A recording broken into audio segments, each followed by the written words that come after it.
আমার নাম সিদ্রাতুল আফিয়া সিরাজ। আমি একটু গান বলবো। ধনে ধানে পূর্বে ভরা আমাদের এই বসন ধরা, তাহার মাঝে আছে দেশ এক, সকল দেশের ছেড়া ও সে স্বপ্ন দিত ঋষি দেশ স্বীকৃতি দিয়ে গেলা।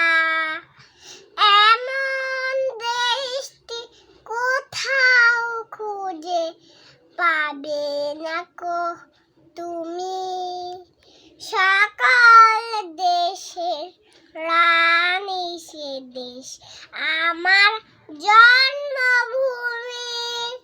ও সে যে আমার জন্মভূমি, সে যে আমার জন্মভূমি। সবাইকে ধন্যবাদ।